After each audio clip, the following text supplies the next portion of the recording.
बड़े प्यार के साथ हम गायक कलाकार कमलेश कुमार पाल ऐतिहासिक धरती नैनागढ़ चुनार पड़े मिर्जापुर से एक पौराणिक बिरहा आप लोगन के सामने प्रस्तुत करत हैं। अपने सहोदर भाई निखिल वर्मा के देख रेख में हमके पूरा विश्वास बा कि ई प्रस्तुति आप लोगन के जरूर पसंद आई। स्कंद पुराण से लिहल गई गीत बा। कवि जी के लेखनी बड़ा गजब लेखनी बा, तैसा आप लोग ध्यान दी हैं। 4 लाइन गाने में भूमिका लगल मास्टर साहब।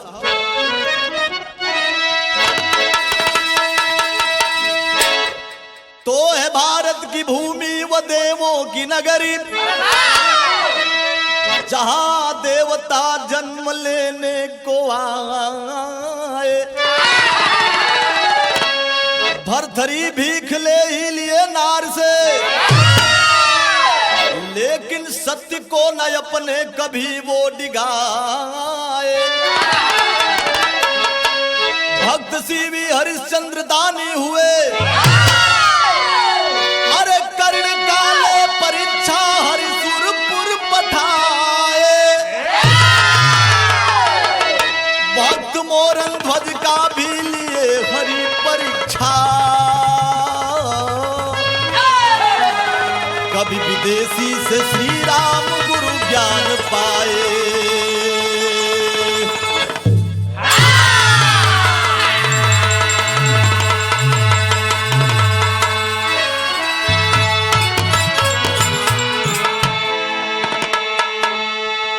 ऐ बाबू, जैसन कि आप सब जानलन कि हमार भारत देश वीरों की धरती है, सरदारों की धरती है। इस धरती पर बड़े बड़े वीर पैदा हुए, बड़े बड़े सरदार पैदा हुए, बड़े बड़े दानी पैदा हुए, बड़े बड़े ज्ञानी पैदा हुए। एक ऐसे ही दानी का कहानी आप लोगन के सामने प्रस्तुत बा। बारे हमारे भारत देश के लोग और बारे भगवान ए भारत देश के लोगन कई बार परीक्षा लेना, लेकिन ये बारे भारत देश के सपूत, भारत देश के दानी हर परीक्षा में खरा उतरलन। एक लाइन कव्वाली के टुकड़ा लगल मास्टर साहब।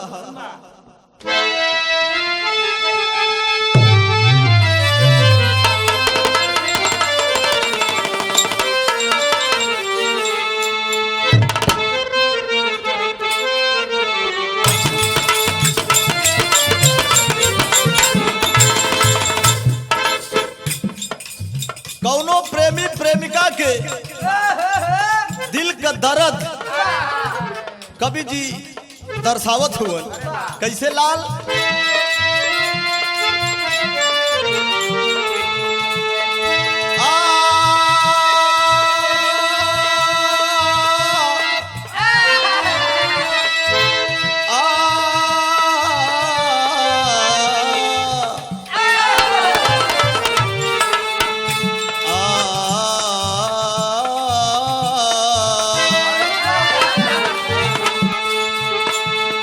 दिल का क्या करे साहे, दिल का क्या करे साहे, अरे हम तो तुम पे मरते हैं। दिल का क्या करे साहे,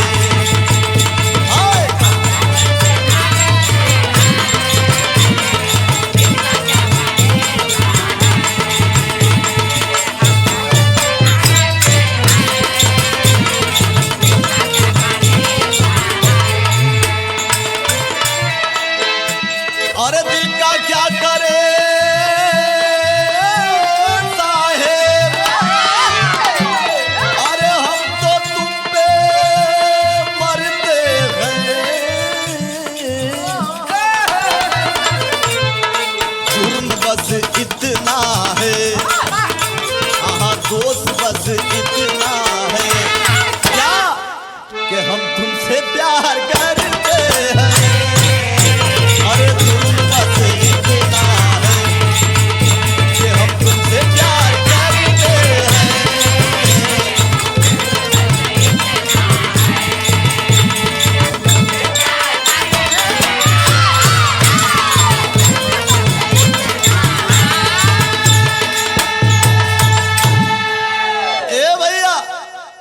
इतना गीत रहल लेकिन भाव कितना बढ़िया हो। बारे भगवान भोलेनाथ तीनों लोक का मालिक, जेकर तीनों लोक में चर्चा हो, ओ प्रभु बदे कहना बा। त्रिभुवन, हाँ हाँ, त्रिभुवन पति की लीला, त्रिभुवन पति की लीला त्रिभुवन में चलती है, त्रिभुवन पति की लीला त्रिभुवन में चलती है।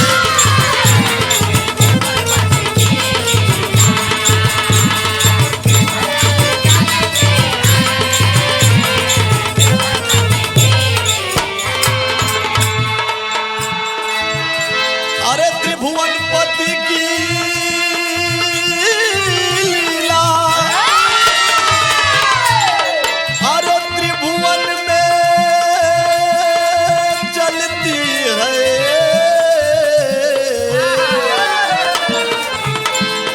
कोई आह भर के है रोता, हाँ कोई आह भर के है रोता, कहीं झोपड़ी भी जलती है। कोई आह भर के है रोता, तो कहीं झोपड़ी भी जलती।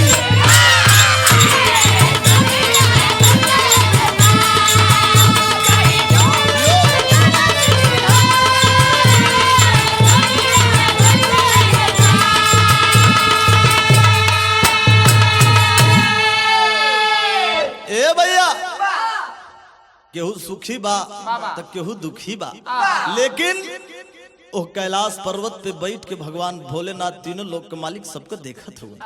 कहानी के शुरुआत लगल, कहानी कौने राज दरबार से चलल मुन्ना।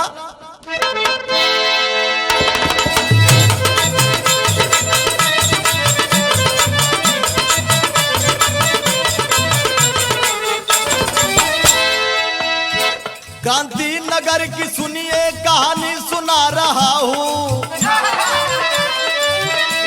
कांति नगर की सुनिए कहानी सुना रहा हूँ, त्रयाल रहे राजा कथा बता रहा हूँ।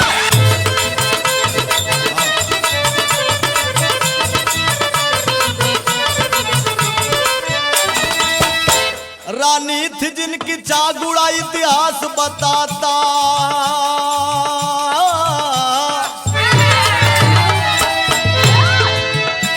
रानी थी जिनकी चागुड़ा इतिहास बताता, भोले की करती भक्ति क्या दुख है सताता।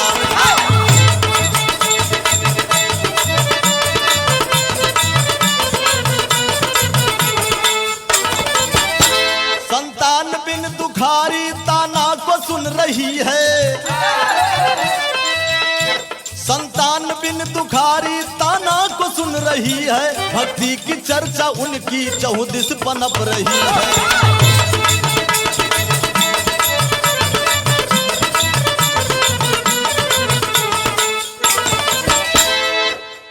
आता जो कोई द्वारे, आता जो कोई द्वारे, आता जो कोई द्वारे अरमा पुजा रही है, मांगे जो कोई भिक्षा शांति दिला रही है।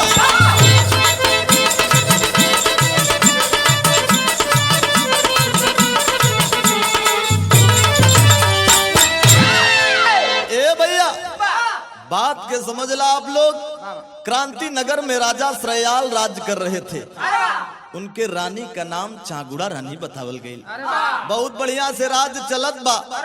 आपके दरबार में दूध का दूध पानी का पानी हुआ करता था, रुपया पैसा धन दौलत खेती बाड़ी महल अटारी एकदम बनल हो, कोनो दिक्कत ना हो। ए बाबू, दिक्कत यही बात कहो कि सब कुछ रहला के बाद भी रानी की गोद संतान के बिन अधूरा हो, एको लड़का ना हुआ रानी के।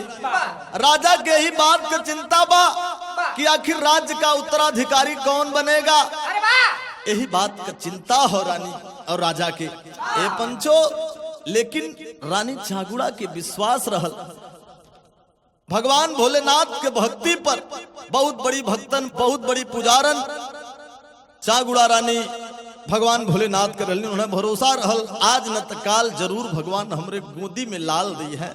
बहुत भरोसा बा। ए भैया बहुत बढ़िया से दिन बीतत हो। धीरे धीरे धीरे धीरे रानी का उम्र राजा का उम्र ढले लगल। आखिर भरोसे पर जिंदगी चलत हो। एक दिन के बाद बा यहाँ के बात जे छोड़ दा कैलाश पर्वत पर भगवान भोलेनाथ और माता पार्वती बैठ के आपस में बात करत हुए। वही समय देवर्षि नारद मुनि नारायण नारायण नारायण करते हुए कैलाश पर्वत पे जाते हैं। ए भैया जब पहुंचलन तो समय के भाव एक लाइन गीत लगल मास्टर साहब।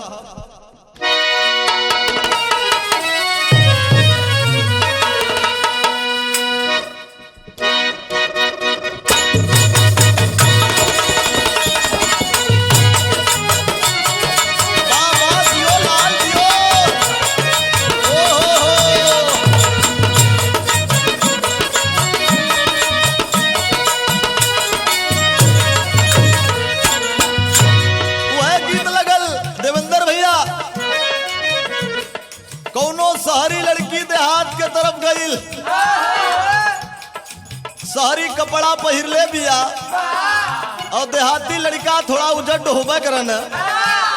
गैया भैंस भेड़ बकरी चरावा ले लड़का जब वो लड़की का पहनावा देखलन कहलन अरे लड़की देहात हो देहात, यहाँ तोहार पहिरावा न चली। लड़किया गला सब बदतमीज डोंट स्पीक। लेका गलस की हमरे अंग्रेजी ना आवेला, लेकिन एक बात हमार सुन ला। का कहलस? अरे मोरी रानी हो, अरे मोरी रानी रानी रानी रानी रानी रानी रानी मोरी रानी हो, चला ओढ़नी संभार मोरी रानी हो, चला ओढ़नी।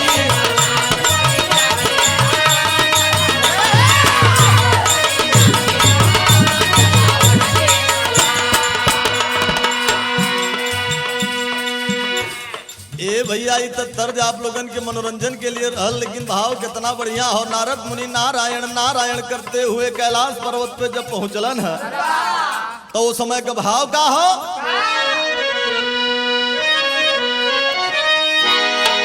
अरे नारद ज्ञानी हो,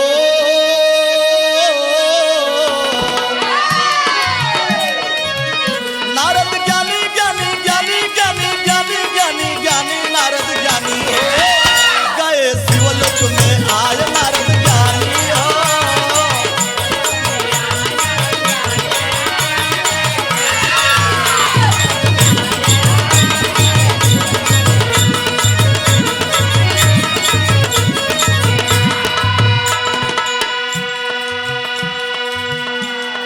ए भैया नारद मुनि जैसे ही भगवान भोलेनाथ माता पार्वती के स्थल कैलाश पर्वत पे पहुंचलन, प्रणाम कैले के बाद आशीर्वाद पहले के बाद माता पार्वती कहलिन के हे नारद मुनि आज बड़ा प्रसन्न मुद्रा में हुआ, का बात हो? नारद मुनि कहलन नारायण नारायण नारायण। माते आप तो अंतर्यामी हैं और पिताजी भगवान भोलेनाथ सब कुछ जानते हैं और हमसे क्या पूछते हैं। माता पार्वती कहले कि सवाल का जवाब तो से लेवे के हो। नारद मुनि कहले कि पूछा माता। क्या ये बतावा तीनों लोग 14 भुवन में सबसे बड़ा भक्त भगवान भोलेनाथ का हो के? नारद मुनि बतावत हुवन। क्या बतावत हुवन?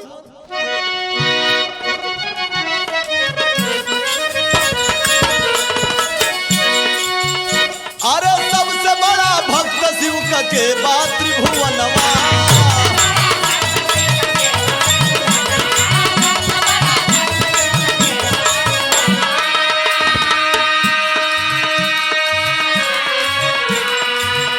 अरे नारद मुनि चांगुड़ा का कैलन बखनवा हो, कैलन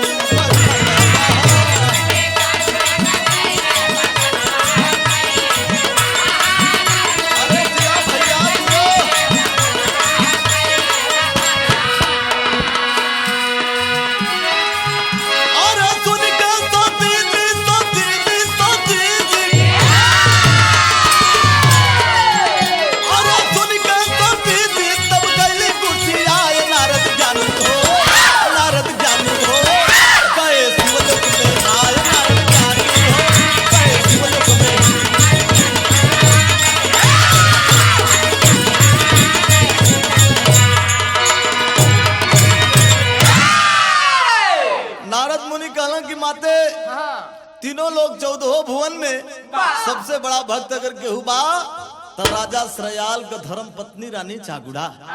तब तक माता पार्वती क्रोध में अंगार न हो गई नहीं हो, कहले कि हई देखा भगवान के सबसे ज्यादा सेवा हम करीला, उनकर पाँव हम दबाइला, उनके भांग धतूरा पीस के हम देला।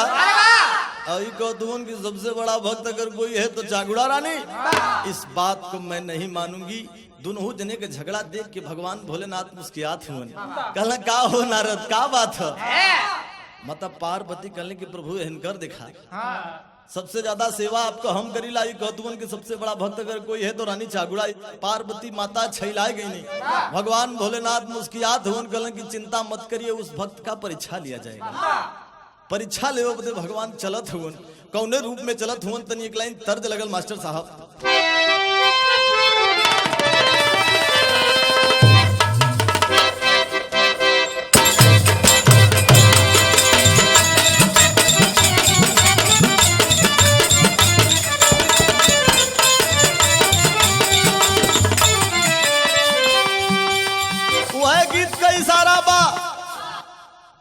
एक प्रेम छात्र जीवन से शुरू भया।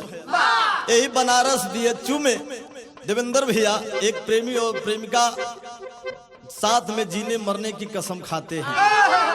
ये पंचो छुट्टी का समय आयल बा, लड़का का प्रेमी का छुट्टी पहले हो गल। प्रेमिका जब सुन ली न कि अगर इन चल गई हैं दूर दराज कहूँ, अगर चल गई हैं तो क्या भरोसा हो कि कसम निभाई है कि न निभाई है। लड़की गुस्सा में जाके अप्रैल के महीना में रजाई ओढ़ के सुतल बा, तब तलक लड़का पहुंचल। लड़की के पटाओ वाली भाषा में बोलस कैसे,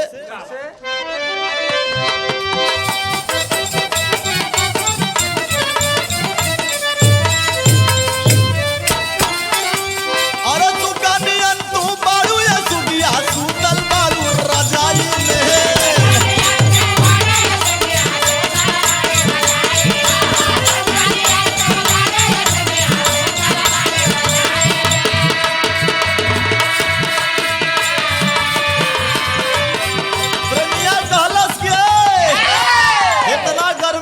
रजाई ओढ़ के गाय सुतल हो, अरे सुगानिया तू बारू या सुगिया सुतल बारू रजाई में।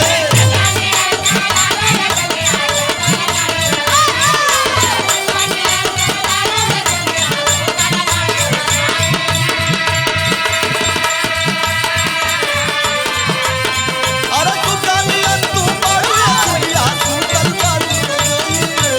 बोले के हो खेता बोल बतिया लाला ही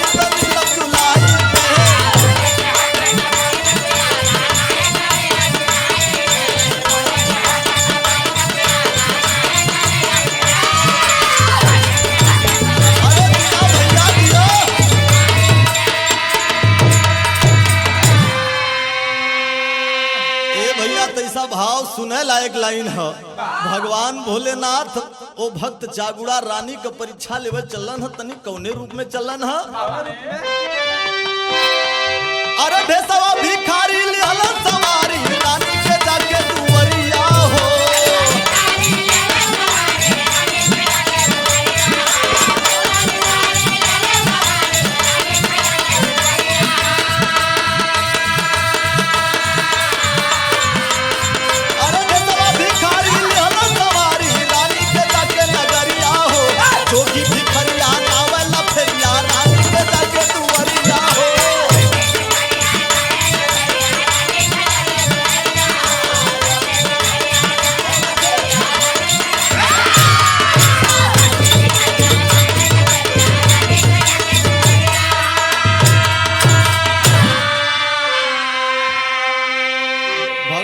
भोलेनाथ भिखारी का रूप बनाए के रानी चागुड़ा राजा श्रयाल के महल के पास भिक्षाम दे भिक्षाम दे करते हुए पहुंचते हैं।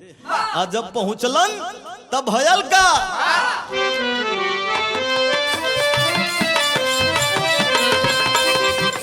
झोलिया में भिक्षा सब कर ली हालन भिखारिया।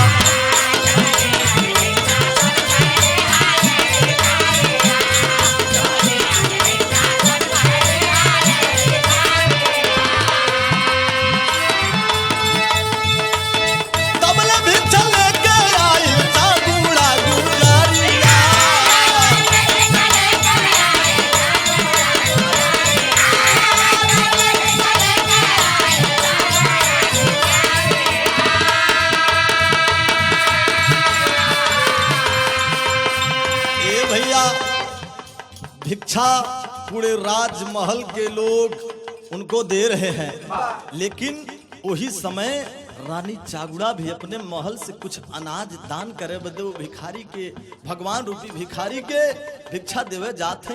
तब तलक भयल का अरे बाजिन का भिक्षा न लिया भिखारिया, रानी का बरसई नजरिया हो।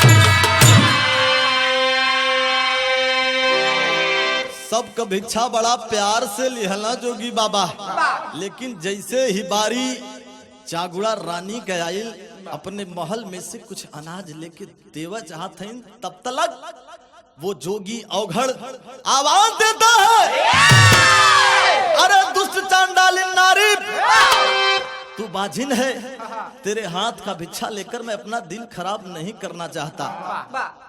रानी की अखिया से झरझर झरझर झरझर झरझर आंसू बह लगले। भैया बाबू लोग कहले बाबा, ए जोगी बाबा, हम भले ही बाजिन है बाबा, लेकिन हमके भरोसा हो, हम भगवान भोलेनाथ के भक्तन है, हमें उनके भक्ति पर पूरा भरोसा हो कि आज न तो काल जरूर हमारे गोदी से संतान पैदा हुई है। ये बाबा जोगी बाबा कहलन कि ना, मैं भिक्षा कदाप नहीं लूंगा, एक बाजिन का भिक्षा लेकर अपना दिन खराब नहीं करने वाला हूँ।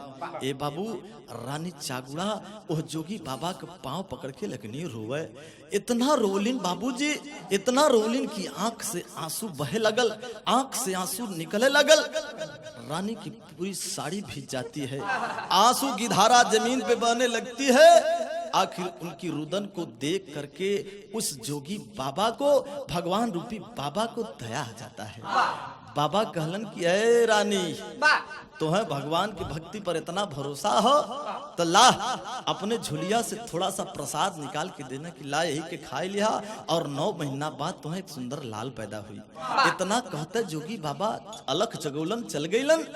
ए पंचो, आखिर खुशी के मारे चागुड़ा रानी गैलिन महल में और अपने स्वामी राजा श्रेयाल से कहलिन कि स्वामी, एक जोगी आयलन, जोगी बाबा सबके भिक्षा लेत रहलन, लेकिन जब हमार बारी आयल हम देवे लगली तो वो ना लेना, कहले कि तू बाजिन हो, तेरे हाथ का भिक्षा लेकर मैं दिन खराब करने वाला नहीं हूँ। मैं रोने लगी, मैं उनको विश्वास दिलाई कि मैं भगवान भोलेनाथ की भक्तन हूँ। शायद उनको दया आ गया, यह प्रसाद निकाल के देना है, एक कहना कि ले जाकर के इसको खा लेना और 9 महीने बाद एक सुंदर लाल होगा। ए पंचो, आखिरकार रानी चागुड़ा अपने स्वामी से जब बतिया कहली न तो स्वामी कहलन कि ऐ रानी, शुभ काम में देरी नहीं, खाला प्रसाद, हो न हो वह जोगी बाबा के बात सत्य हो जाए। स्वामी के बतिया मान के चागुड़ा रानी वो प्रसाद खाए ले लिन।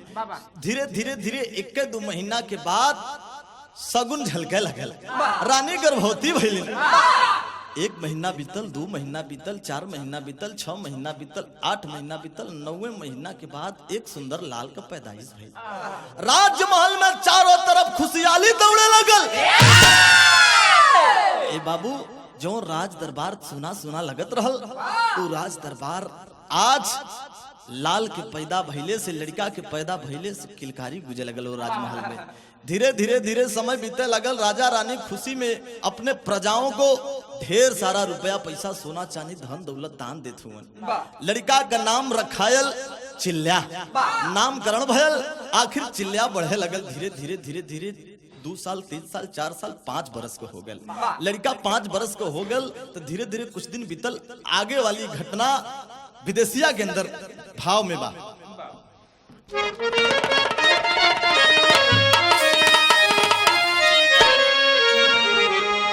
धीरे धीरे बीतल कुछ और दिन के समय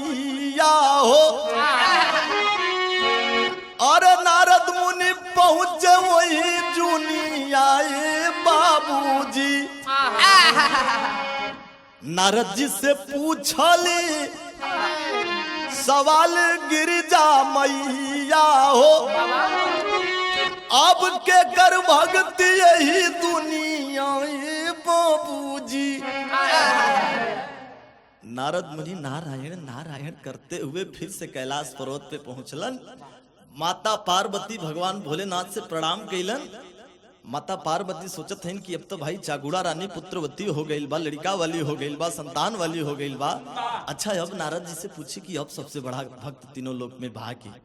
ए भैया आखिरकार सवाल कैलिन किया है नारद मुनि, अब बताइए कि तीनों लोक में सबसे बड़ा भक्तन कौन है। तब नारद मुनि बतावत हुए कि माथे अब ही भी भक्ति कायम बा। केकर कायम बा? एक लाइन तर्ज लगल मास्टर भैया।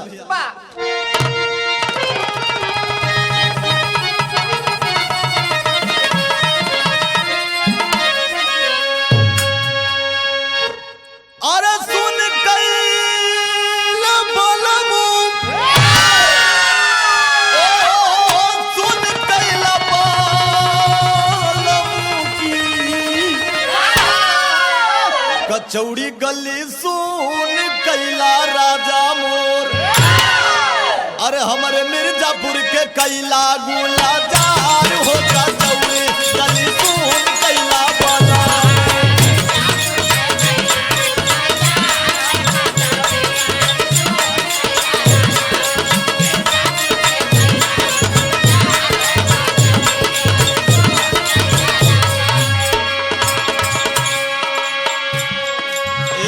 नारद मुनि आखिर के बतावत हुआ ना वही सबसे बड़ा भक्त है।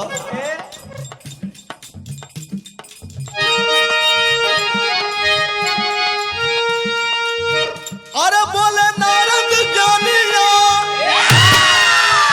ए बाबू बोले नारद ज्ञानिया की। नारद बोले मधुरी बचनिया, अरे चागुड़ा के दाना सारी दुनिया। नारद बोले मधुरी बचनिया, चागुड़ा के दाना सारी दुनिया।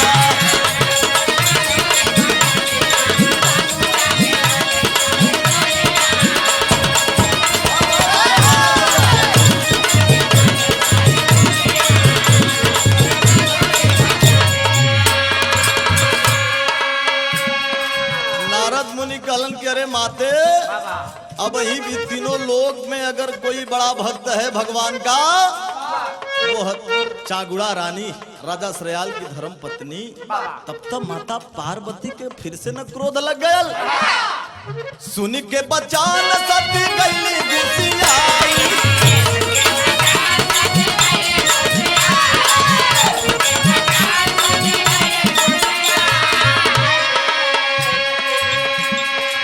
रात दिन चागुड़ा का करेला बड़ाई।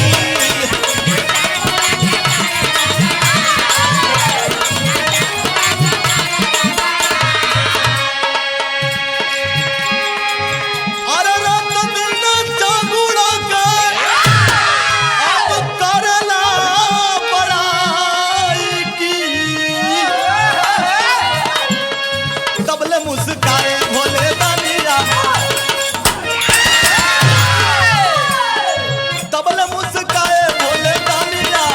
नारद बोले मधुरी बचनिया, तबले मुस्काए भोले दानिया।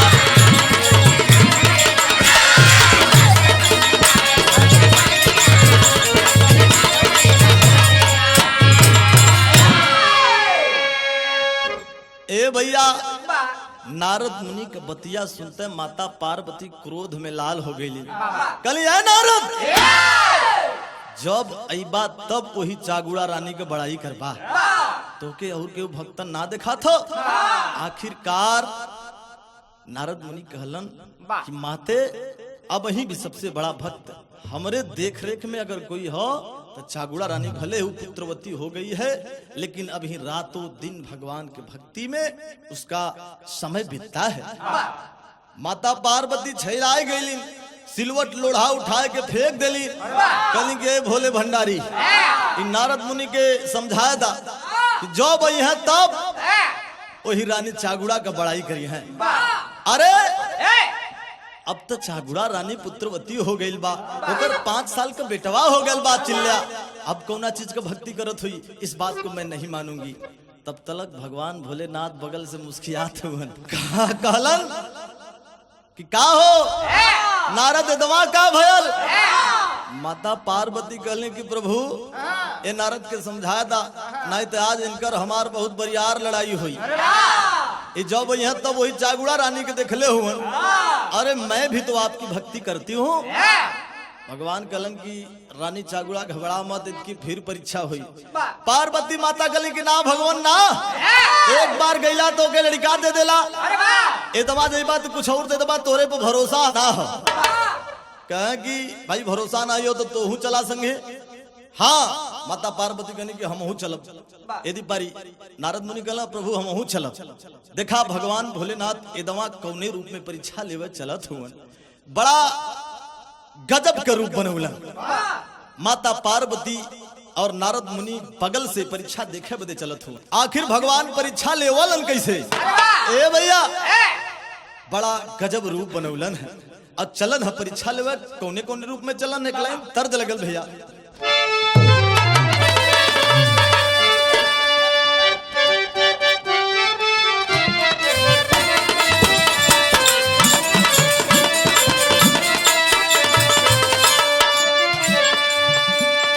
वह तर्ज लगल, ये तर्ज में बलिया जिला के लवंडन का तैसा झलक बा।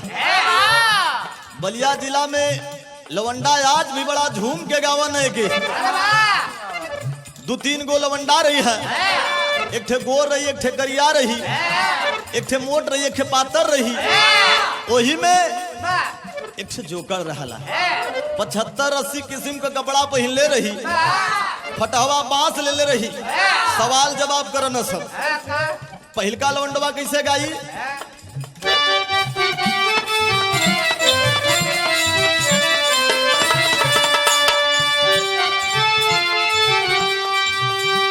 अरे गवना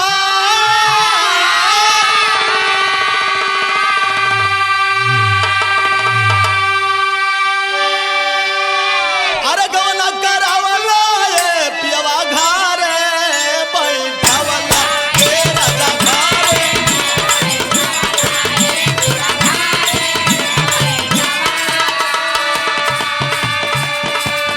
अरे राजा जी हो घारे बैठावला,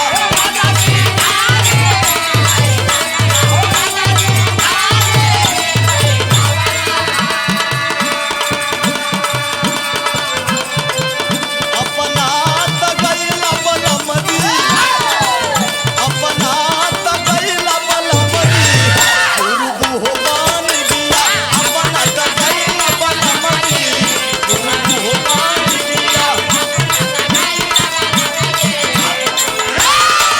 अरे बाबा थे बारे पप्पू भैया,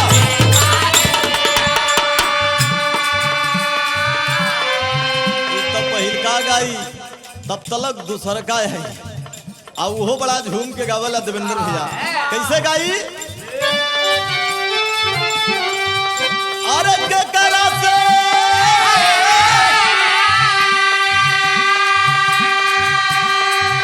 अरे के करा से बोलबो ये सखी के करा से हंसबो ये सखी के करा से।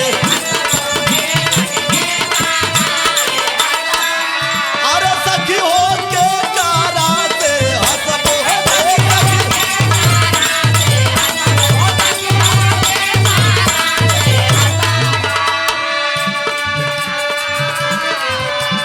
के करा से कहा बोले नाना तो, के करा से कहा बोले नाना तो, दिलावा की हो बतिया, के करा से कहा बोले नाना तो, दिलावा की हो बतिया।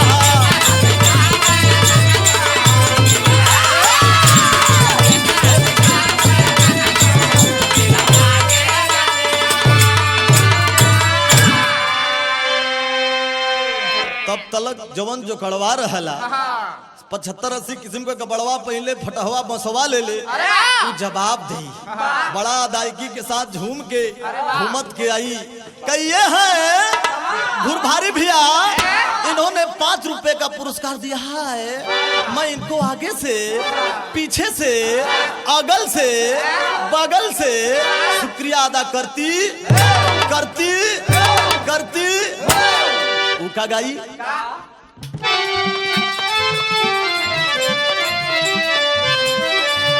अरे सास जी से बोली हाय धन नाना दी से हसी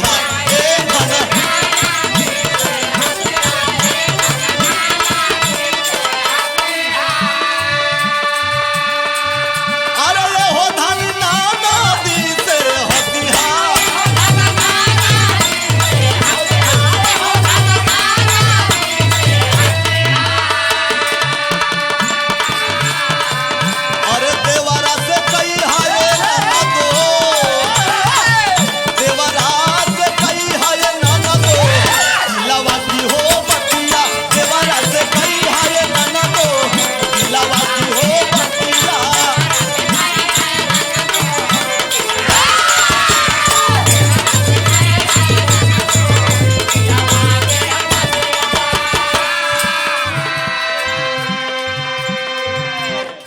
थोड़ा सा नमूना आप लोगन के सामने रहल लेकिन ध्यान बिरहा पे रह भगवान इतकी पारी कौने रूप में चलत हुआ चागुड़ा रानी के परीक्षा लेवा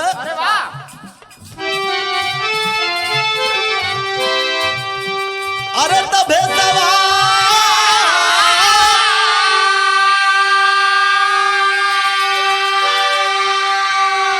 अरे भेसवा बदल हो भोला आओ घड़ रूप बनावला हे भोला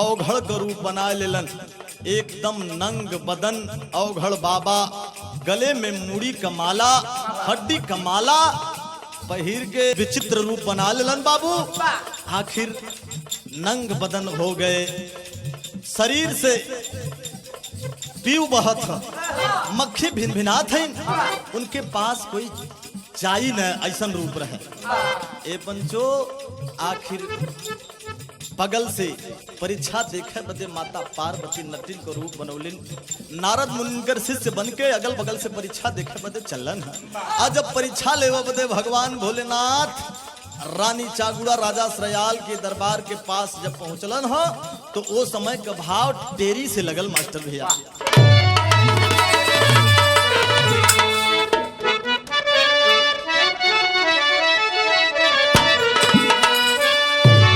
अरे मोरे राम भोजनवा के कराई हमके अरे भोजनवा के कराई ओ भोजनवा के कराई हमके अवघड़ रूप मनवलन बोला कौने छनवा छनवा छनवा छनवा छनवा अवघड़ रूप बनाए के अइलन मृत्युलोक पर रानी राजा के दरबार के पास खाली यह आवाज दिलन की भूख लगी है कोई भोजन करा दे अगर कोई भोजन करा दे अगर कोई भोजन नहीं कराएगा मैं भूख से तड़प रहा हूँ प्यास से तड़प रहा हूँ तो मैं श्राप दे दूंगा पूरा राज तहस नहस हो जाएगा ए भैया आखिर उनकर ऐसा रुपया रहल कि उनके लगे कोई झाबे न करे जाकर के रानी के महल के पास बैठ जाते हैं। भूख लगी है, भूख लगी है, प्यास लगी है, प्यास लगी है, यही कराहत हुवन, यह चिल्लात हुवन। तब तक राजा और रानी के मालूम चलल कि एक अवघड़ भूख से तड़प रहा है, प्यास से तड़प रहा है। अपने राजमहल से दोनों परानी निकललन, देखलन कि कौनो अवघड़ भूख और प्यास से तड़पत है। आखिर सम्मान सहित, आदर सहित पूछत हुवन, प्रणाम कह के कि बाबा आप के हुआ, यहाँ कैसन बैठल हुआ। अवघड़ बाबा कहलन कि तुम्हें दिखात नहीं हो, वो तो परीक्षा लेवे चलन ना, भगवान भोलेनाथ रहलन। कहीं तुम्हें दिखात ना हो कि हम के हई, हम एक अवघड़ हई, अवघड़। हम भूख और प्यास से तड़पत ही, मैं आप ए राज दरबार में क्यों भोजन तक ना करौलस, क्यों पानी तक ना पियौलस। चौक के अंदर भाव लगल, अवघड़ कैसे कहत हुवन, ककहरा से चौक लगल। पहले एक गवैया अधर बंदिश निर्दंत गावे और सुनवैया भी बड़ा ध्यान से सुना। अब का कवि न लिखे वाला हुआ न गवैया गावे वाला हुआ। कवि जी हमरे चौक के अंदर ककहरा से लिखलन, लोग ध्यान दिया। कौसे अरे कहन लगे अवघड़ दानी भोजन जो मुझे कर आएगा, ख्याल करो मुंह मांगा दाम वरदान सत्य हो जाएगा। गांव के अंदर घूम चुका हूँ, अवघड़ भूखा मर जाएगा। घोर गर्जना करके बोला सर्वनाश हो जाएगा।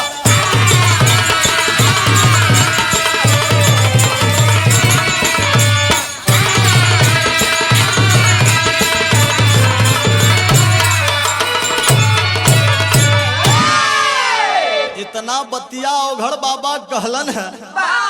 तब तलक राजा और रानी बड़े सम्मान के साथ अवघड़ बाबा से कहलन, बाबा चिंता मत करिए, इस राज दरबार से आज तक कोई खाली हाथ नहीं गया है। अरे खाली पेट नहीं गया है। चलिए बाबा हमारे राज दरबार में चलिए।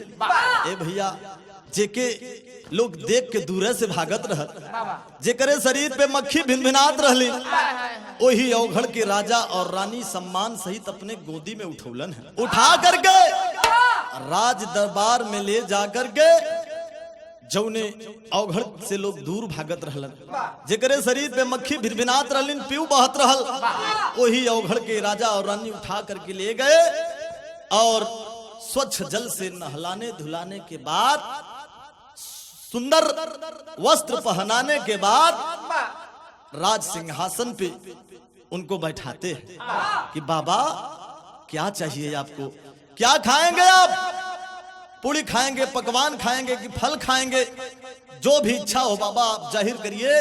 आपके सामने इस भक्त का जो कुछ भी इच्छा आपका होगा हाजिर है। अवघड़ बाबा कहलन की अय रानी सुना, हम एक अवघड़ है, न हम फल खाई, न पूरी पकवान खाई, न मिष्ठान खाई, हम खाइब का। सुन ला एक अवघड़ का भोजन का होला। पहपट के अंदर भाव लगल भैया,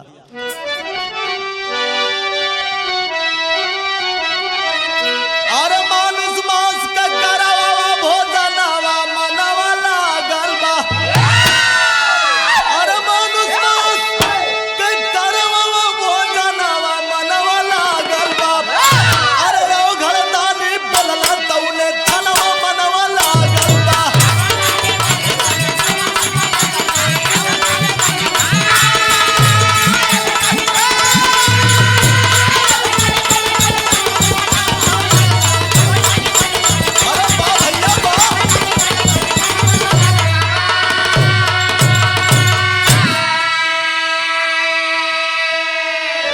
अवघड़ बाबा कला है रानी, इस शरीर मनुष्य के शरीर का मांस खाई, अवघड़न का यह भोजन होला। मानुष मांस का भोजन करवैबू तब तक रुकब, नहीं तो फिर जाई। इतना बतिया सुनते रानी और राजा के पैर तले जमीन खिसक गए। ए भैया बाबू लोग, रानी और राजा की आंख से छल छल छल छल छल छल आंसू गिरे लगल कि बाबा, ए बाबा ई का कहत हुआ बाबा, मनुष्य के मांस, ये ऐसा असंभव है बाबा। अरे मानुष मांस का सुन के बतिया राजा रानी घबराए हो, शेर बाघ भेड़ा बकरा का कहो तो मांस खिलाए हो। और घरदानी बोलल तौने छनावा मनवा लागल बाप, आ झूठे बनते दानी यही जहानवा मनवा लागल बा। ए भैया, राजा और रानी कहलन की बाबा ये असंभव बा। आप कहिए तो शेर का मांस, भेड़ा का मांस, बकरा का मांस, मुर्गा का मांस, मछली का मांस आपको खिला दे बाबा, लेकिन हम कौने मनुष्य के शरीर का मांस आपके खियाई बाबा, ई का मांग देला है बाबा, ई ना हो पाई बाबा। इतना बतिया सुनते अवघड़ सिंहासन से उठ के खड़ा हो गई, खड़ा होके चले लगलन। तब तलक राजा रानी दौड़ के पकड़ लेलन पगुआ, बाबा ई का करत हुआ, बाबा ई का करत हुआ। अवघड़ कहलन की सुना, दुनिया में तोहर बड़ा नाम सुन ले कि बहुत दानी, ए तीनों लोग 14 भुवन में तोसे बढ़िया कोई दानी और ज्ञानी ना है, लेकिन एक अवघड़ को भोजन नहीं करा पा रहे हो, मैं जा रहा हूँ। जैसे ही चले लगलन, राजा और रानी पांव पकड़ के रोए लगलन कि बाबा आप हमारे राज दरबार से चल जाइबा तो समाज यह कही, जमाना यह कही कि राजा श्रयाल और चागुड़ा रानी के दरबार से कोई खाली पेट लौट गया। सुनिए बाबा, आप सुनिए बाबा, रुकिए बाबा, रुकिए बाबा। पौवा पकड़ के लगली रोए। राजा और रानी कहलन कि सुना वहां बतिया तो सुन ला बाबा। रुक गईलन बाबा, फिर राज सिंहासन पे बैठ गईलन। आखिर प्रमाण निकलल, आल्हा के अंदर भाव लगल।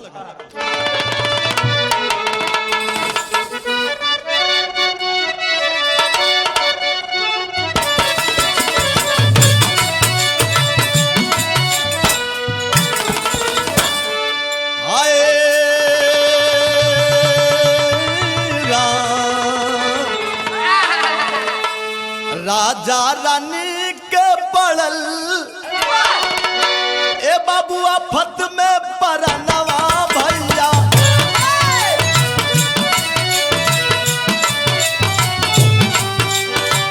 राजा जी पचानिया के कहेलन दिखार, मसीहा हमार बाबा कैलता भोजनवा स्वामी।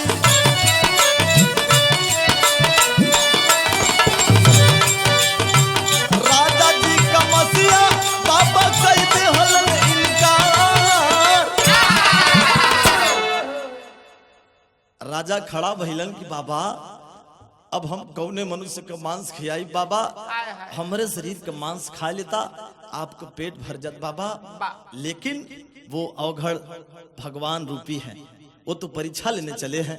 कहलन कि नहीं राजन नहीं, मैं तेरे शरीर का मांस नहीं खाऊंगा। अरे पागल, तेरे शरीर का मांस खा लूंगा तो राज्य कौन चलाएगा? तू किसी देश का राजा है, जब तेरे शरीर का मांस खा लूंगा तो राज्य कौन चलाएगा? नहीं नहीं नहीं नहीं, तेरे शरीर का मांस मैं कदापि नहीं खाऊंगा। तब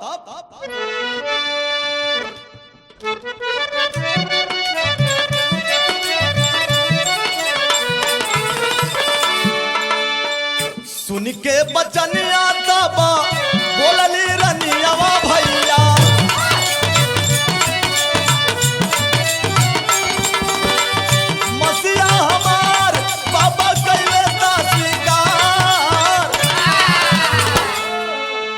रानी खड़ी भैलिन हाथ जोड़ के कि बाबा ना हमारे स्वामी का मांस खइबा तो हमारे शरीर का मांस खाएला आपका पेट भर जाई। लेकिन बाबा का जवाब देना, जननी जनाम भूमि पाड़ू तू रनियावा बाबू,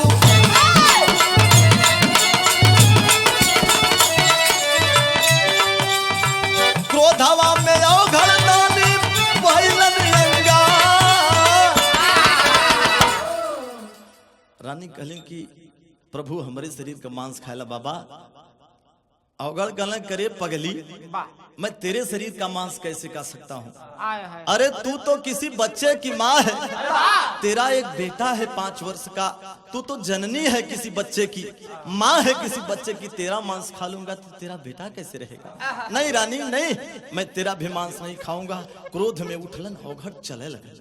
जैसे ही एक पांव बढ़ौलन, राजा और रानी फिर से पौवा पकड़ के रोवे लगलन, बाबा बाबा आप हमरे राज दरबार से खाली पेट नहीं जा सकते। बाबा सुनिए बाबा, जब हमरे मांस न खिबा, हमरे स्वामी का मांस न खिबा बाबा, तो आप ही बता दीजिए बाबा किसके शरीर का मांस खाएंगे, किसका मांस खाएंगे? अवघड़ हंसत हुए, कहना कि अरे रानी, मैं न तेरा मांस खाऊंगा न तेरे पति का मांस खाऊंगा। सुन ले, मैं मांस किसका खाऊंगा? तेरा एक बेटा है, जिस बेटे का नाम चिल्ल्या है, उसकी उम्र 5 वर्ष है, उसका मांस खिलाओगी तो उसका मांस मुलायम है और मुझे खाने में बड़ा आनंद आएगा। ए भैया, इतना बतिया सुनते राजा रानी लगलन फफक फफक के रोवे। बड़ी तपस्या के बाद, बड़ी पूजा के बाद, बड़ी साधना के बाद, बड़ी अर्चना के बाद तो चौथे पन में भगवान की भक्ति के बल पे एक लड़का मिलल। बाबा अगर ओकर मांस खा ले बाबा तो राज्य का उत्तराधिकारी कौन बनेगा? बाबा ऐसा मत करिए बाबा, ऐसा मत करिए। ए पंचो, अवघड़ कहलन की रोईब गायब न काम दे, खिलाना है तो उसी बच्चे का मांस खिलाओ, नहीं तो मैं जा रहा। ए भैया, आखिरकार रानी और राजा दोनों जने पत्थर का करेजा बनाए के ओह अवघड़ बाबा को अपने बच्चे का मांस खिलाने के लिए हुकारी भर देते हैं। वो अवघड़ बाबा वो लड़का का मांस खाए बदे कौने तरीके से कहलन है? सदर अल्लाह में भाव लगल भैया।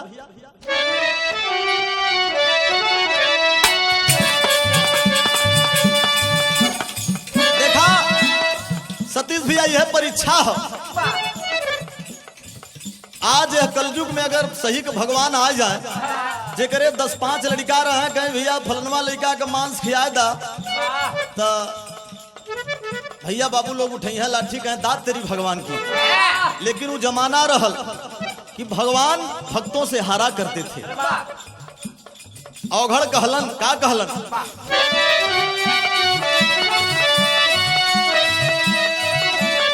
ए भैया चिल्ला ललनवा कई के बधानावा,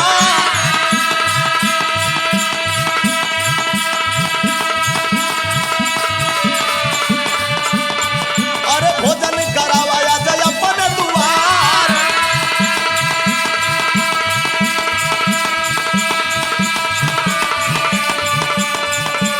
ए रानी 100 टुकड़ा मसीहा के कई के पकावा,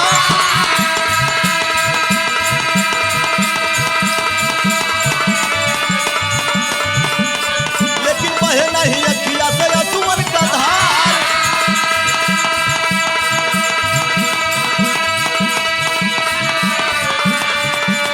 ए भैया धरती हिलल हिल लागल समानावा,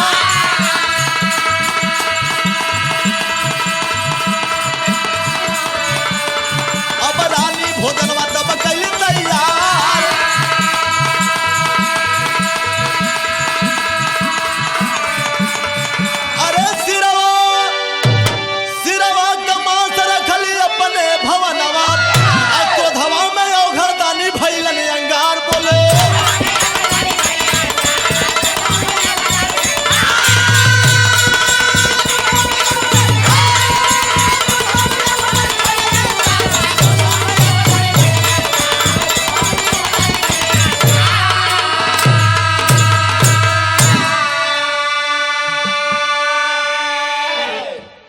अवघड़ बाबा कलन किया रानी, अपने बेटवा का मांस 1, 2, 4, 6, 10 टुकड़ा में नहीं 100 टुकड़े में काटिए, राजा रानी दोनों जने मिल के। लेकिन याद रहे, आंख से आंसू बह जाएगा तो मैं इस भोजन को नहीं करूंगा। आंख से आंसू नहीं बहना चाहिए। अगर आंख से आंसू बह गई तो मैं भोजन नहीं करूंगा। लेकिन याद रहे, ए भैया खुले आसमान के नीचे राजा और रानी अपने वही 5 वर्षीय बेटवा चिल्ला के बुलौलन है, बुला करके खुले आसमान के नीचे धड़ राजा पकड़ते हैं और पैर रानी पकड़ती है, और रानी एक नंगी तलवार से अपने ही बेटवा के बाबूजी दुलरुआ बेटवा के गर्दन पे तलवार खंजर चलाना शुरू करती हैं। ए बाबू खच खच खच खच खच खच खच 100 टुकड़े में बच्चे की शरीर को विभाजित कर दिए।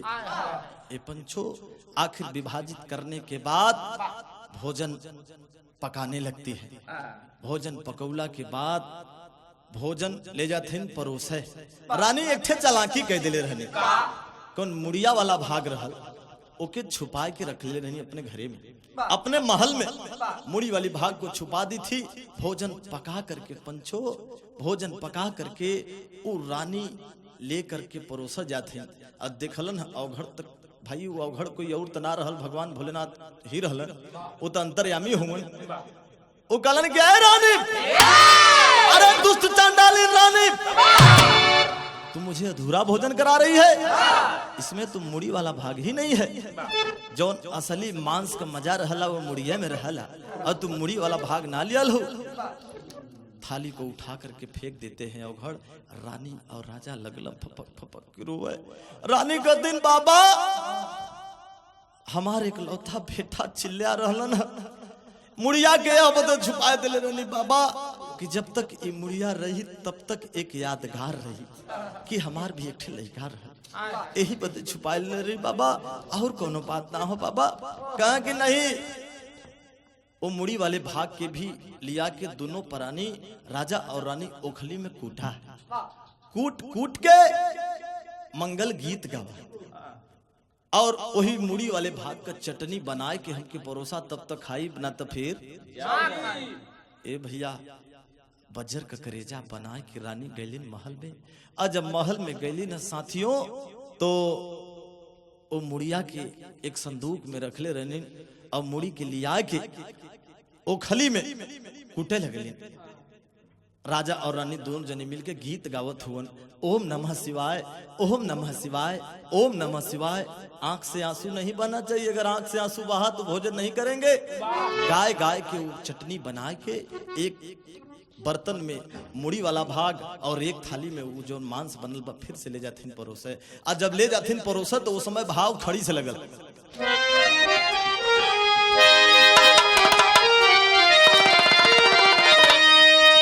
अरे सत्य के खातिर पुत्र का बलि चढ़ाई गईली, अरे सत्य के खातिर पुत्र का बलि चढ़ाई गईली, भोजन बाबा के करावई खातिर आई गई।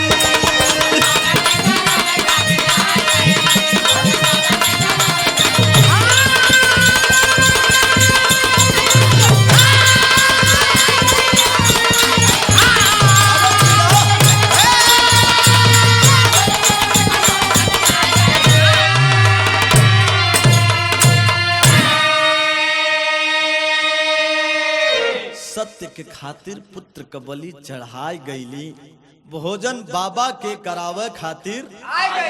ए भैया जैसे ही परोसत है बाबा एक सवाल और खड़ा कर। कौन सवाल? बाबा बोले 4 थाली में भोजन जल्द लगावा, लगा के भोजन चिल्ला के तब द्वारे से गोहरावा, अरे दुखवा में असिया बहाई गईली, भोजन बाबा के करावे खातिर आई गई। ए भैया बाबा कलन के रानी इस भोजन को 4 थाली में लगाइए। राजा साहब कलन की बाबा आप अकेले बाड़ा 4 थाली में भोजन, ये कैसन बात करत हुआ बाबा? अगर कलन की तुम लोग मेरे साथ नहीं खाओगे। रानी और राजा लगलन फिर से रोवे कि बाबा ये क्या कहत हुआ बाबा, ये क्या कर रहे हैं बाबा? अरे अपने बेटवा का मांस क्यों खैले बाकी हम खाए? ऐसा मत कहिए बाबा, ऐसा मत कहिए। अपने बेटवा का मांस हम लोग नहीं खाएंगे बाबा, आप खा लीजिए, आपके सेवा में ये बच्चे का मांस हमने हाजिर कर दिया। अवगढ़ कलन की रोला गौला से काम ना चली। भाई हम आपके मेहमान हैं और एक मेहमान के साथ बैठ के भोजन किया जाता है। अतिथि देवो भव, मेहमान देवता के समान होते हैं और आप मेहमान के साथ बैठकर भोजन नहीं करेंगे तो हम भी नहीं करेंगे, हम जा रहे हैं। फिर से अवघड़ उठ के खड़ा भइलन और जब खड़ा भइलन तो राजा रानी पकड़ लेना पाओ कि बाबा इतना बड़ा काम हम लोग कर दिए, अपने बेटवा तक का मांस आपके खिला दिए बाबा, जब सब कुछ हो गल तो इतना बदे आप जात हुआ बाबा। शायद भगवान की यह मंजूर बा तो 4 थाली में रानी भोजन लगौले, 4 थाली में भोजन लगल बा। एक थाली में अवघड़ बाबा, एक थाली में राजा, एक थाली में रानी। इस चौथी की थलीवा के करे बदे बाबा, कहे ये चौथी थाली तुम्हारे बेटे के लिए। तब तक रानी लगली रोए, कहले कि बाबा ये कैसन बात को तू बाबा, इकट्ठे तो हमरे बेटवा रह, वही बेटवा का मांस चुरल है, वही बेटवा का मांस आपके परोसत ही, अब कौन बेटवा के बुलाई बाबा, अब कौन बेटवा के बुलाई बाबा, ऐसा मत करिए, ये अब हमको रुला रहे हैं बाबा। अवगढ़ कहना करे पगली तुम बुलाओ तो। ए भैया रानी बज्जर का करेजा कह के खड़ी भइलिन और चलत है महल की तरफ से आवाज दिलिन, चिल्ला ओ बेटा चिल्ला, अरे चिल्ला चिल्ला चिल्ला कह के रानी आवाज लगावत है। तब तक चमत्कार हो गया। कौन चमत्कार भल भैया?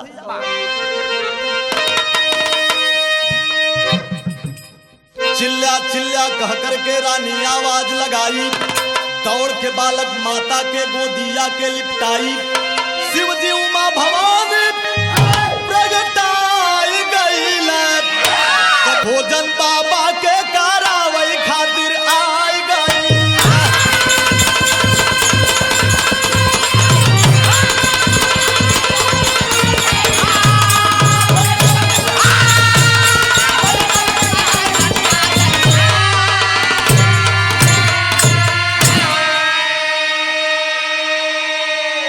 जैसे ही रानी चागुड़ा चिल्ला चिल्ला करके आवाज लगाती है, चमत्कार हो गया।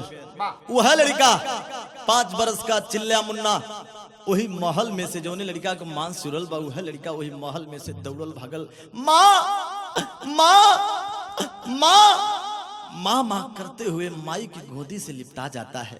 ए पंचो जब लिपटाए गल, लड़का रोहत रोहत माई से कहलस कि ए माई, ये अवघड़ कोई और नहीं है, ये साक्षात भगवान है। तब तलक पलट के रानी चागुड़ा राजा श्रयाल देखत हुवन तो शिवजी उमा भवानी प्रगटाए गई।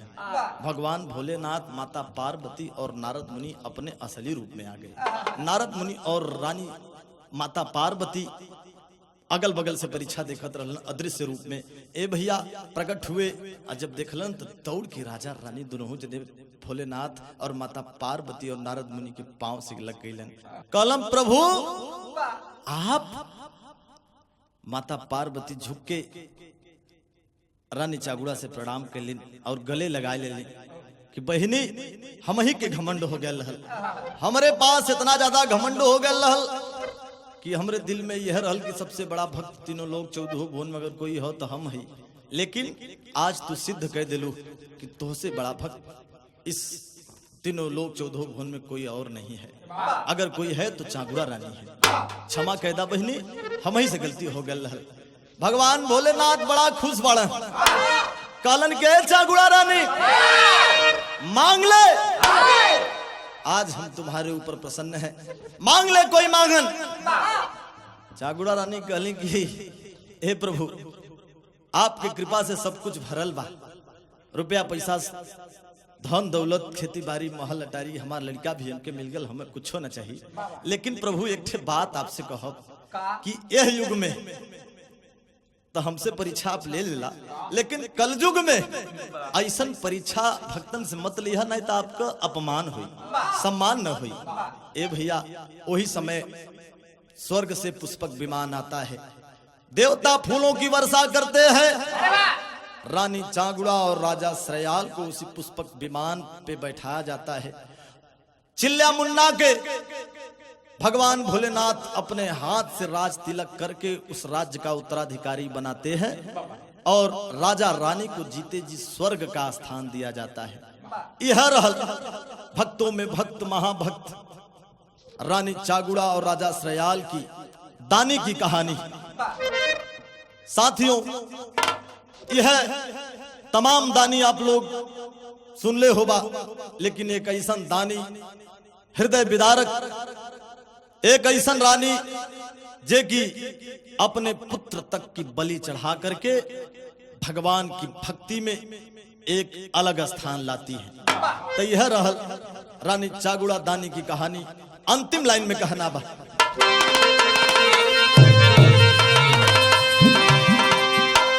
गुरुमहाल गुरु हरिवंश जी रमाकांत हरिधाम, कथन करे कवि नवरसिया रघुवर फुल्लर संश्याम।